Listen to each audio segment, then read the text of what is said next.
ರಾಹುವಿನಿಂದ ಎರಡೂ ರಾಶಿಯವರ ಅದೃಷ್ಟವೇ ಬದಲಾಗಿದೆ. ಆ ಎರಡು ಅದೃಷ್ಟ ರಾಶಿಗಳು ಯಾವುವು ಮತ್ತು ಹೇಗೆ ಅಂತ ತಿಳಿಯುವುದಕ್ಕಿಂತ ಮೊದಲು ನೀವಿನ್ನು ನಮ್ಮ ಚಾನಲನ್ನು ಸಬ್ಸ್ಕ್ರೈಬ್ ಮಾಡ್ಕೊಂಡಿಲ್ಲ ಅಂದರೆ ಈ ವಿಡಿಯೋಗೊಂದು ಲೈಕ್ ಕೊಟ್ಟು ನಮ್ಮ ಚಾನಲನ್ನು ಸಬ್ಸ್ಕ್ರೈಬ್ ಮಾಡ್ಕೊಳ್ಳಿ. ಜಾತಕದಲ್ಲಿ ರಾಹು ವಿಶೇಷ ಪ್ರಾಮುಖ್ಯತೆಯನ್ನು ಹೊಂದಿದೆ. ರಾಹುವಿನ ಬದಲಾವಣೆಯ ಪರಿಣಾಮ ಪ್ರತಿಯೊಂದು ರಾಶಿಯ ಮೇಲೆ ಪ್ರಭಾವ ಬೀರುತ್ತೆ.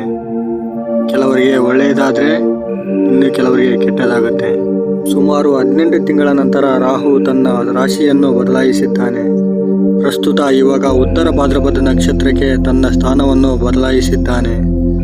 ಅದರಲ್ಲೂ ವಿಶೇಷ ಅಂದರೆ 2025 ಮಾರ್ಚ್ 16ರವರೆಗೂ ಇದೇ ಉತ್ತರ ಭಾದ್ರಪದ ನಕ್ಷತ್ರದಲ್ಲಿ ಇರ್ತಾನೆ. ಹಾಗಾಗಿ ಈ ಗೋಚರ ಫಲದ ಪರಿಣಾಮ 12 ರಾಶಿ ಚಕ್ರ ಚಿಹ್ನೆಯ ಜನರ ಮೇಲೆ ಕೂಡ ಕಂಡುಬರುತ್ತೆ. ಹಾಗೂ ಕೆಲವು ರಾಶಿ ಚಕ್ರ ಜನರ ಜೀವನದಲ್ಲಿ ಆಶ್ಚರ್ಯಕರ ಬದಲಾವಣೆಗಳು ಆಗುತ್ತೆ. ಆದರೆ ವಿಶೇಷವಾಗಿ ರಾಹು 2 ರಾಶಿಗಳ ಮೇಲೆ ಮಾತ್ರ ಅಪಾರ ಅಂದರೆ ನಂಬಲಾಗದಷ್ಟು ಒಳಿತನ್ನು ಉಂಟು ಮಾಡ್ತಾನೆ.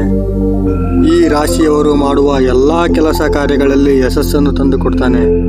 ಹಾಗಿದ್ರೆ ರಾಹುವಿನ ಬದಲಾವಣೆಯಿಂದ ಯಾವ 2 ರಾಶಿಯವರಿಗೆ ಹೆಚ್ಚು ಲಾಭ ಸಿಗುತ್ತೆ ಅನ್ನೋದನ್ನು ನೋಡೋಣ.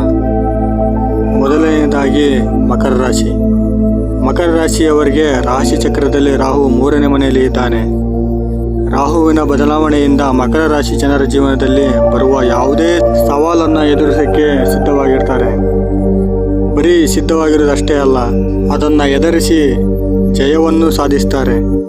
ಇಂಥ ಸಂದರ್ಭದಲ್ಲಿ ಮಕರ ರಾಶಿಯವರ ಆತ್ಮವಿಶ್ವಾಸ ಹೆಚ್ಚಾಗುತ್ತದೆ ಹಾಗೂ ಎಲ್ಲದರಲ್ಲೂ ಎಲ್ಲವನ್ನೂ ಕೂಡ ಜಯಿಸುವ ಹುಮ್ಮಸ್ಸು ನಿಮ್ಮಲ್ಲಿ ಎದ್ದು ಕಾಣುತ್ತೆ. ಹಾಗಾಗಿ ಮಕರ ರಾಶಿಯವರ ಜೀವನದಲ್ಲಿ ಮಾರ್ಚ್ 2025ರ ಹೊತ್ತಿಗೆ ಅನೇಕ ಆಶ್ಚರ್ಯಕರ ಘಟನೆಗಳು ಸಂಭವಿಸುತ್ತವೆ. ಶನಿ ಸಾಡೆಸಾತಿಯ ಕಾರಣದಿಂದ ಈ ಮಕರ ರಾಶಿಯವರು ಬಹುಕಾಲದಿಂದ ಹಲವಾರು ಸಮಸ್ಯೆಗಳನ್ನು ಎದುರಿಸುತ್ತಿದ್ದಾರೆ. ಆದರೆ ಇವಾಗ ರಾಹುವಿನ ಸ್ಥಾನ ಬದಲಾವಣೆಯಿಂದಾಗಿ ನೀವು ಅತ್ಯದ್ಭುತ ಲಾಭವನ್ನು ಪಡೆಯುತ್ತೀರಿ. ಇನ್ನು ಮುಂದೆ ಹಣಕಾಸಿನ ಲಾಭ ಹೆಚ್ಚಾಗುತ್ತದೆ ಮತ್ತು ಜೀವನದಲ್ಲಿ ನಡೀತಾ ಇರೋ ಅನೇಕ ಸಮಸ್ಯೆಗಳಿಗೆ ಪರಿಹಾರವನ್ನು ಕೊಡ್ತಾನೆ. ಹಾಗೂ ಬಹುಕಾಲದಿಂದ ಉಳಿದುಕೊಂಡಿರುವ ಕೆಲಸಗಳು ಪೂರ್ಣಗೊಳ್ಳುತ್ತವೆ. ಆದಾಯಗಳಿಗೆ ಬಹಳ ಹೆಚ್ಚಾಗುತ್ತದೆ. ಹಾಗೂ ವಿಷ್ಣುವಿನ ಸಹಸ್ರನಾಮ ಸ್ತೋತ್ರವನ್ನು ಪಠಿಸುವುದರಿಂದ ಇನ್ನೂ ಉತ್ತಮ ಫಲಿತಾಂಶವನ್ನು ಪಡೆದುಕೊಳ್ಳಬಹುದು. ಮತ್ತು 2ನೇ ಅದೃಷ್ಟ ರಾಶಿ ತುಲಾರಾಶಿ. ಈ ರಾಶಿಯವರಿಗೆ ರಾಹುವಿನ ರಾಶಿ ಚಕ್ರದ ಬದಲಾವಣೆಯಿಂದ ತುಂಬ ಪ್ರಭಾವಿತರಾಗಿರ್ತಾರೆ. ತುಲಾರಾಶಿ ಜನರು ಎಲ್ಲ ಕ್ಷೇತ್ರಗಳಲ್ಲೂ ಕೂಡ ಯಶಸ್ಸನ್ನು ಸಾಧಿಸುವ ಸಾಧ್ಯತೆ ಕಂಡುಬರುತ್ತದೆ. ಹಾಗೂ ನೀವು ಮದುವೆಯಾಗಿದ್ದರೆ ನಿಮ್ಮ ಮಕ್ಕಳಿಂದ ನೀವು ಒಳ್ಳೆಯ ಸುದ್ದಿಗಳನ್ನು ಪಡಿತೀರಾ. ಮಕ್ಕಳ ವೃತ್ತಿ ಹಾಗೂ ಶಿಕ್ಷಣದಲ್ಲಿ ಎದುರಿಸುತ್ತಿರುವ ಸಮಸ್ಯೆಗಳು ಇನ್ನು ಮುಂದೆ ಕೊನೆಗೊಳ್ಳುತ್ತವೆ. ವ್ಯಾಪಾರ ವ್ಯವಹಾರಗಳಲ್ಲಿ ಕಡಿಮೆ ಶ್ರಮದಿಂದ ಹೆಚ್ಚು ಆದಾಯವನ್ನು ಗಳಿಸ್ತೀರಿ. ಮತ್ತು ನಿರುದ್ಯೋಗಿಗಳು ಪ್ರಯತ್ನ ಪಟ್ಟರೆ ಅತಿ ಬೇಗ ಶುಭ ಫಲ ಸಿಗುತ್ತೆ.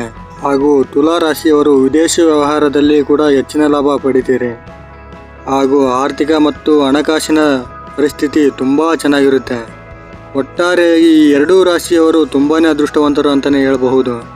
ಇನ್ನಷ್ಟು ಮಾಹಿತಿಗಳಿಗಾಗಿ HK TV ಕನ್ನಡ ಚಾನಲನ್ನು ಸಬ್ಸ್ಕ್ರೈಬ್ ಮಾಡ್ಕೊಳ್ಳಿ ಮತ್ತು ಹೊಸ ವಿಡಿಯೋ ಅಪ್ಡೇಟ್ಗಾಗಿ ಬೆಲ್ ಬಟನನ್ನು ಒತ್ತಿ.